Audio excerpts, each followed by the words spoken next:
kajian Ihya Ulumuddin. Di sini adalah kitab tentang permasalahan zikir-zikir. Dan di antara zikir-zikir yang dibahas tadi adalah tentang sholawat kepada Nabi Muhammad SAW. Insyaallah di Jumat sore kita membahas sholawat. Mudah-mudahan kita semuanya tergolong orang yang ahli sholawat kepada Rasulullah SAW. Nah, suatu ketika diriwayatkan Nabi Muhammad SAW datang dalam keadaan wajahnya itu nampak berseri-seri.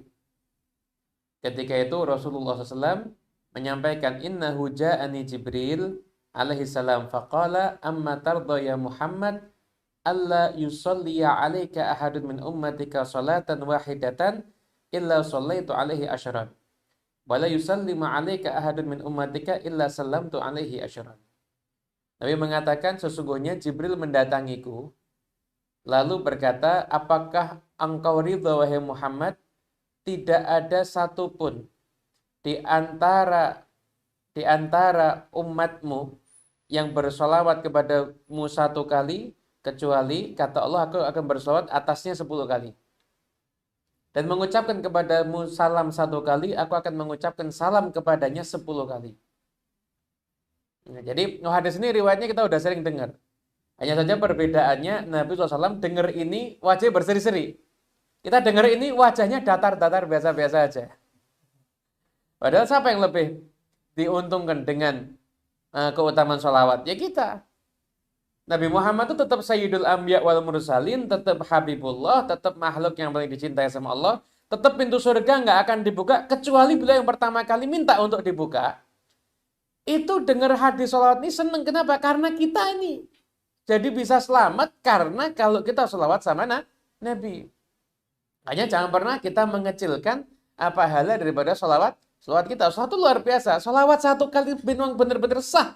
Itu diterima oleh Allah Ta'ala untuk Nabi Muhammad. Allah Ta'ala akan bersolawat kepada kita 10 kali.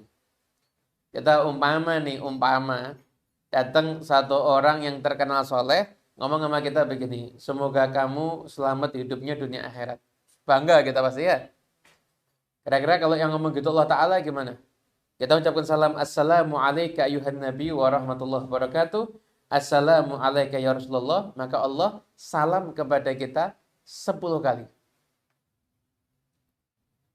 Nah, makanya kalau pas maulid ada assalamu alaik zainal anbiya itu ya biasanya. Jangan diam. Kadang-kadang dengarkan keutamaan salam semangat. Maulid assalamu alaik zainal anbiya dari awal sampai akhir angop terus. Nguap terus ya. Mulutnya kebuka bukan sholawat tapi nguap. Maulidnya baru dimulai sudah ngantuk.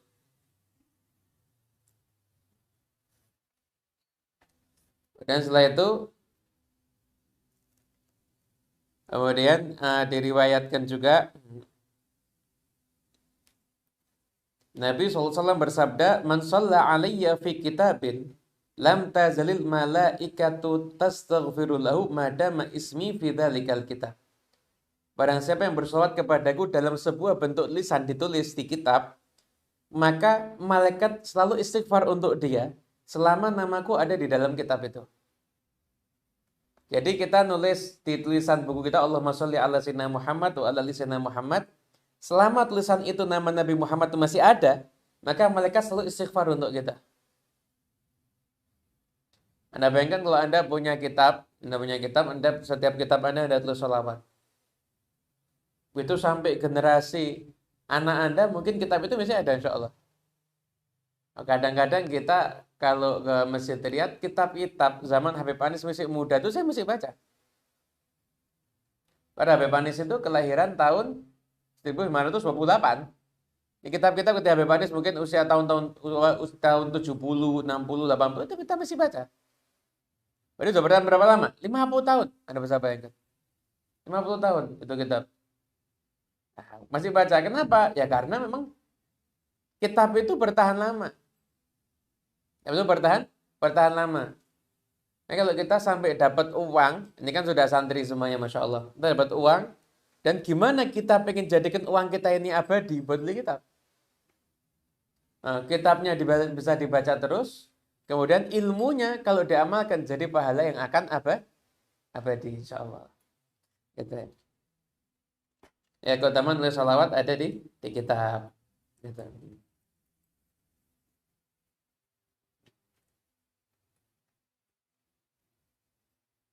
Nah, kemudian setelah itu di antara keutamaan sholawat lagi yaitu Nabi SAW bersabda, "Man qala hina yasma'ul adhan wal iqamah, Allahumma rabba hadhihi da'wati tamah wa salatil qa'imah, sholli ala Muhammadin abdika wa rasulika wa atil wasilata wal fadilata wa darajata rafi'ah wa syafa'ata yaumil qiyamah halat lahu syafa'ati." Nah, siapa orang yang ketika dengan adzan dan iqamah doa setelah adzan nih lah. Yang biasa kita semua rata-rata apal ya. Anda kalau membaca doa setelah adzan, Anda adalah termasuk daftar orang yang akan menerima syafaatnya Nabi Muhammad SAW.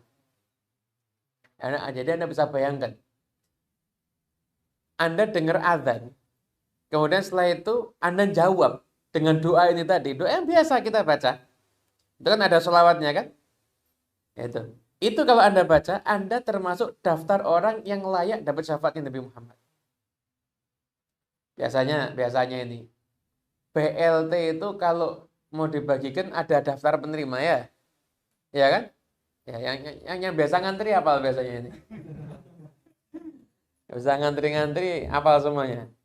Itu kan ada ya. Coba umpama ada bantuan langsung tunai. Per orang dapat 1 miliar. Dari satu kecamatan dipilih 3. Pengumuman penerima akan diumumkan jam 12 malam. Kira-kira orang bangun nggak itu lihat pengumumannya? Bangun apa? Saya termasuk enggak ini? Kalau termasuk senang apa enggak? Ini Anda bukan lagi 1 miliar. Syafaatnya Nabi Muhammad SAW. Anda akan selamat di akhirat, Anda akan masuk surga karena syafaat ini. Siapa yang dapat? Dengar adzan, jawab. Tadi dengar adzan asar? Jawab enggak? Semoga jawab. Duhur paling jawab. Kenapa? Karena sambil sholat Jumat. Karena sampai jawab. Subuh itu yang repot. Itu dengar adzan jawab itu ya.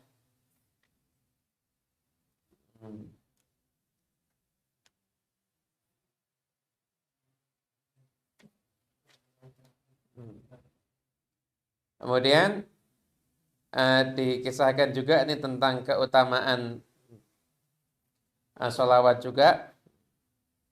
Sebagian ulama mengisahkan, aku ini dulu nulis hadis, dan ketika aku tulis hadis ini, aku mengucapkan sholawat kepada Nabi Muhammad SAW. Tapi aku cuma sholawat toh, aku nggak salam. Maka aku mimpi berjumpa dengan Rasulullah SAW. Ketika itu Nabi SAW mengatakan, amma tatimmu salat alayya fi kitabik. Kamu tidak mau menyempurnakan salawatmu kepadaku dalam kitabmu. Hari satu baru sadar ya. Setiap dia nulis, maka dia salawat dan juga salam kepada Nabi Muhammad SAW. Diriwayatkan juga dari Abil Hasan Asy-Syafi'i. Beliau mengatakan, ra'aitu Nabiyya sallallahu alaihi wasallam fil manam.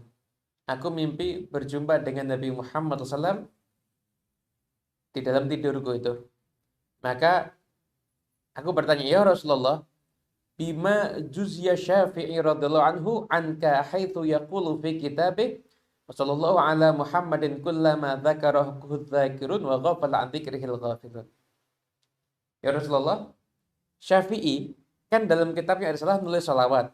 Wa sallallahu ala sayyidina Muhammadin, semoga Allah Ta'ala mencurahkan salawat kepada Nabi Muhammad. Kullama dzakarahu dzakirun, setiap ada orang yang ingat beliau, wa ghafala an dzikril ghafilun, atau orang yang lupa kepada beliau. Artinya apa?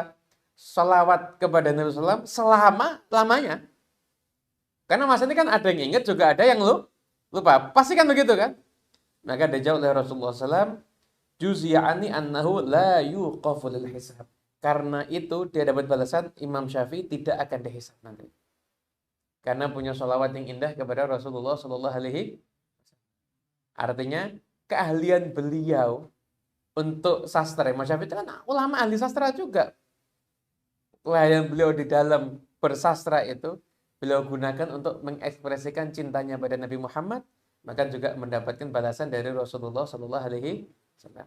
Allahumma sholli ala sayyidina Muhammadin kullama dzakarahu dzakirun wa ghafala an dzikrihil ghafilun. Semoga kita yang ikut baca sore hari ini juga dapat yang sama insyaallah ya.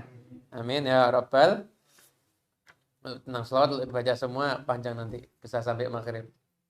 Kita kata barukan sebagaimana biasa akan baca kalamnya Al-Habib Ali bin Muhammad bin Hussein Al-Habsyi.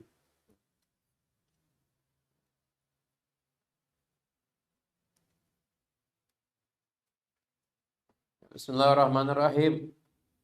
Wa dzakarallahu radhiyallahu anhu rajul min auladil Habib Abdullah bin Syekh Al-Idrus. Syekh kharaja min Jawa wa qala umri qarib.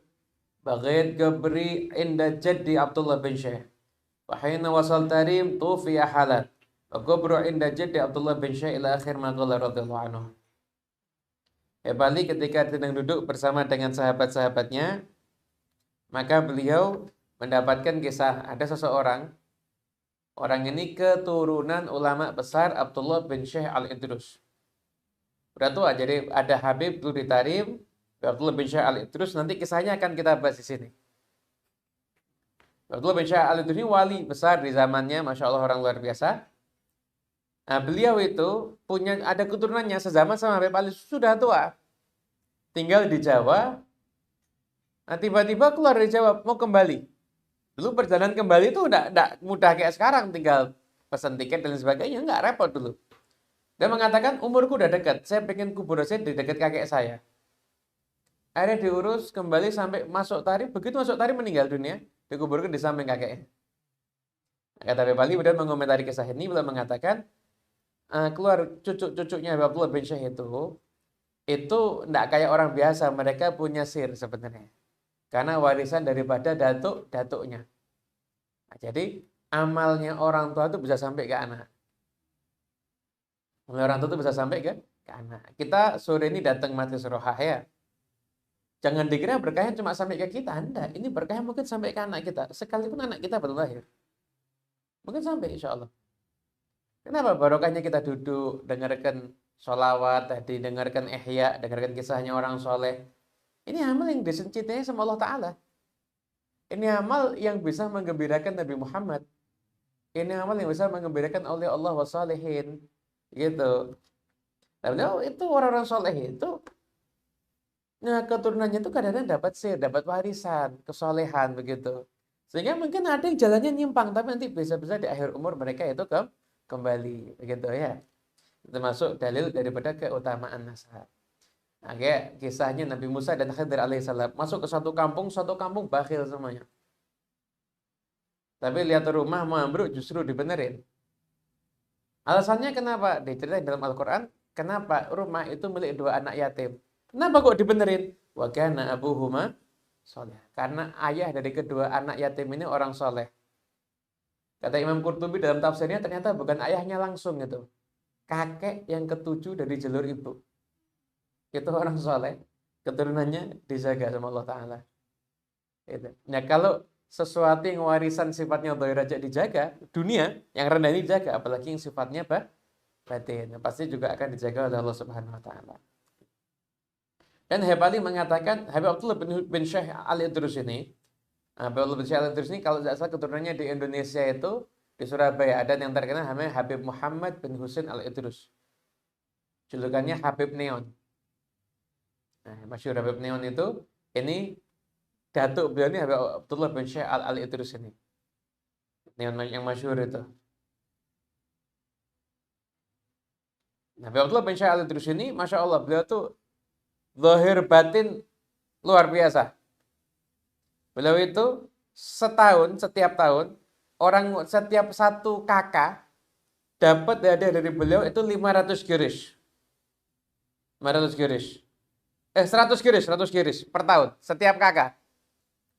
Yang belum berumah tangga, suruh makan di rumah beliau. Makan, minum di rumah beliau. Bebas. Satu kota loh ini, ditanggung semuanya. Yang sudah menikah, 100 girish. Yang belum nikah, makan setiap hari di rumahnya beliau. Pernah beliau itu suatu ketika, ini kita biar tahu, jadi sudah sesukses itu, sudah sekaya itu, tapi bagaimana akhlaknya beliau, ini yang harus kita tiru. Dan ini jadi pelajaran juga untuk kita semuanya. Satu giris itu berapa rupiah kan? Berapa? Karena sudah tidak dipakai di Hadramut ya. Tidak dipakai. Di Hadramut yang dipakai itu real ya. Yang pakai real sekarang ini di Hadramut. Nggak pernah nih orang, saya juga pernah mau neliti, satu giris itu kira-kira buat beras berapa kilo itu juga udah ini sudah mata uangnya dulu. Mata uangnya dulu. Intinya sejumlah uang yang lumayan lah. Suatu ketika Habib Abdullah bin Syekh ini pernah keluar malam mau ziarah ke makam kakeknya Habib Abdullah bin Abu Bakar Al-Idrus Al-Akbar. Yang pertama kali dapat gelar Al-Idrus ini Habib Abdullah ini. Mau ziarah ke sana. Tapi sana lihat perempuan pakai tutupan muka itu dalam keadaan bingung itu doakan anak perempuannya. Doa di makam doakan anak perempuannya. Akhirnya ditegur sama Habib Abdullah bin Syekh.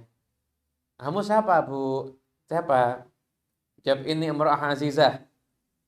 Saya ini perempuan terhormat. Saya tuh nanya lagi, kenapa kok nangis? Jawab saya, Bu, ya enggak, kamu ngurusi urusanmu aja, jangan ngurusi urusan saya. Enggak, pokoknya ceritakan sama saya. Dia ceritakan, ternyata perempuan ini perempuan orang baik, wanita solihah, punya anak perempuan, anaknya nakal. Anaknya ini hamil di luar nikah. Waliyadzubillah min dzalik. Bingung dia sekarang. Kenapa? Dia menanggung malu gimana nih anaknya kok hamil di luar nikah. Nah, kata beliau, ya udah gini aja, saya kasih solusi. Tidak apa-apa aja. Kamu pulang ke rumah, setiap ada orang yang nanya, ini anakmu kok hamil kenapa? Bilang aja itu yang dikandung anaknya Habib Abdullah bin Syekh. Mengorbankan namanya. Yang dikandung itu anaknya Habib Abdullah bin Syekh. Dengan aja begitu. Biar tertutupi aibnya. Akhirnya senang perempuan ini. Pulang ke rumah. Misalkan anak lu ini suaminya siapa? Habib Abdullah bin Syekh. Wow, mas, bangga. Awalnya dia tidak jelas suami anak lu, ditanya nih anak lu dari mana, bisa malu. Sekarang bangga. Kenapa? Seakan-akan dia mertuanya Habib Abdullah bin Syekh. Padahal enggak. Ditutupi aibnya. Sampai akhirnya lahir anaknya. Anaknya lahir datang ke Habib Abdullah bin Syekh. Saya tuh kasih hadiah. Saya tuh ditutupi aibnya. Dan itu diurus secara syariatnya pasti ya. Syariatnya pasti ya. Secara syariatnya namun tetap ditutupi aibnya. Jadi gini, kalau ada kasus hamil di luar nikah. Hamil di luar nikah. Yakin sudah pasti hamil. Dan terus malah kadang orang ditutupi segera dinikahkan. Tidak apa, ditutupi aibnya boleh, tapi harus tahu. Ini anak yang lahir itu tidak bernasab kepada bapaknya. Nasab itu akan ada kalau hubungannya itu direstui sama syariat. Lah kalau hubungannya itu sudah di luar nikah, zina, maka anaknya tidak akan bernasab. Syariatnya jelas ya. Si anak ini ya anaknya siapa? Binnya, ya ibunya. Bukan kepada bapaknya. Kalau itu anak perempuan akan repot. Kenapa? Karena kalau dia nanti mau nikah, walinya itu harus wali hakim. Kemenak, tidak boleh walinya itu bapaknya. Yang ada di akte tidak boleh. Kenapa? Karena anak ini tidak punya wali sebenarnya. Yang lakinya nggak ada. Ini anak kembali kepada ibu. Itu anak laki beres. Nggak ada masalah. Yang kedepannya itu tidak begitu rumit masalahnya. Itu anak perempuan, itu yang rumit. Dan ini Habib dapat kabar ini anaknya subhanallah laki. Karena Habib ini ditutupi aibnya sampai akhirnya nggak ada orang yang tahu. Bahwasanya perempuan itu adalah anaknya, itu anak daripada hasil zina. Perempuan itu adalah anaknya Abdullah bin Syekh. Inilah akhlaknya orang-orang soleh itu. Kami mikirkan jangan sampai orang lain itu aibnya kebongkar, jangan sampai orang lain itu menanggung malu dan lain sebagainya. Kita sekarang ini harus niru. Kadang-kadang kita ini enteng buka aibnya orang lain. Orang itu kalau nutupi aibnya orang, sama Allah ditutupi juga aibnya. Kalau kamu dengar tentang aibnya orang, jangan kamu bongkar. Dengar aibnya orang lain, kebetulan orang itu musuhnya. Wah, bukan cuma bongkar plus bumbu. Mungkin kesalahannya, waliyadzubillah min dzalik, kesalahannya ini orang Ramadan tidak puasa sehari. Mungkin salahnya begitu. Nak bumbu ini sudah 5 tahun tidak pernah puasa Ramadan. Jadi bumbunya 150 kali lipatnya. Jadi tidak boleh begitu. Kalau sampai bumbu itu fitnah. Bongkar aja itu udah tidak boleh. Bongkar aja itu udah nggak boleh. Bongkar aibnya orang nggak boleh. Kenapa? Biar aib kita ditutup sama Allah Ta'ala. Ada nasihat begini. Lisanmu jangan kamu gunakan untuk ngomongin aibnya orang. Kenapa? Karena dirimu punya aib dan orang lain juga punya lisan. Paham ya? Kalau kita nutupi aibnya orang, maka kita juga akan ditutup oleh Allah Subhanahu wa Ta'ala. Makanya jangan senang dengan acara-acara yang membongkar aibnya artis dan lain sebagainya itu loh. Kan macam-macam. Dulu kan terkenal acara TV ada infotainment ya. Sekarang ini ada akun-akun di IG, akun-akun di YouTube dan sebagainya. Isinya cuma ngomongin aibnya orang. Mau apa dia ngomongin aibnya orang? Jangan tertarik dengan yang model-model begitu. Awalnya kamu cuma ngikuti, lama-lama kamu jadi pelaku nanti. Kalau kamu jadi pelaku bongkar, kamu juga dibongkar. Waliyadzubillah min. Sallallahu alaihi wasallam. Kita semua selamat masyaallah di dunia akhirah. Amin ya rabbal alamin. Al-Fatihah bil qabul wal iqbal wal iftah alaina wa lakum futuhal arifin. Yafaqihna yakum fid din wa alimna yakum ta'wil wa inna sabil. Rabbana hab lana min azwajina wa dhurriyyatina qurrata a'yun waj'alna lil muttaqina imama. Rabbana atina fid dunya hasanah wa fil akhirati hasanah wa qina adzabannar. Alhamdulillahil alamin bisirril Fatihah. Bismillahirrahmanirrahim. Maliki yaumiddin. Iyyaka na'budu wa iyyaka nasta'in. الذين أنعمت عليهم اللهم صل وسلم على سيدنا محمد مفتاح باب رحمة الله